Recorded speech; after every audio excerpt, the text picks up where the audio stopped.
আপনি বড় ভাই হিসেবে যে ছোট ভাইয়ের সাথে কথা বলতেছেন না আজকে 5-6 মাস, যে ছোট ভাই হয়ে বড় ভাইকে দেখলে অন্য রাস্তা দিয়ে হেঁটে যাচ্ছেন 5-6 মাস, আমার মাইকের আওয়াজ যদি শুনে থাকেন, যদি আজীবন দুনিয়াতে থাকেন, তাহলে আপনার কথা শোনার দরকার নাই। আর যদি আপনাকে দুনিয়া থেকে একদিন চলে যেতেই হবে, যদি আপনি বিশ্বাস করেন, তাহলে আমি ছোট ভাইয়ের আবদারটা একটু শুনেন।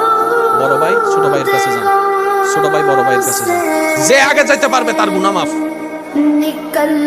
একটু জোরে। বড় ভাই গিয়ে যদি এখন ছোট ভাইকে বলে, মনে করেন 2-1 বছর আগে কাহিনী হয়েছে আর কি, বড় ভাই গিয়ে যদি ছোট ভাইকে একটা বলে, এর মধ্যে একটা থাপ্পড় দিয়ে, এই বেটা যা হওয়ার হয়েছে বাদ দে, আয়। ছোট ভাইকে বলেন তো, তোমার সাথে আমি সম্পর্ক রাখবো না, 5 বার বলতে বলেন। ছোট ভাই এখন জানতো বড় ভাইয়ের কাছে, বড় ভাই যদি ঘুমে থাকে দরজা নক করেন, দরজা নক করেন, দরজা নক করে দরজা খোলার সাথে সাথে বড় ভাইরে জড়ায় ধরেন কোমরের মধ্যে। ভাই মারলো তোমার, কাটলো তোমার, হাজার হইলে তো ছোট ভাই, কি করবা, ভুল করছি আর কি, মাফ করে দাও না। আর কিচ্ছু যদি বলতে ইচ্ছে না করে বললেন,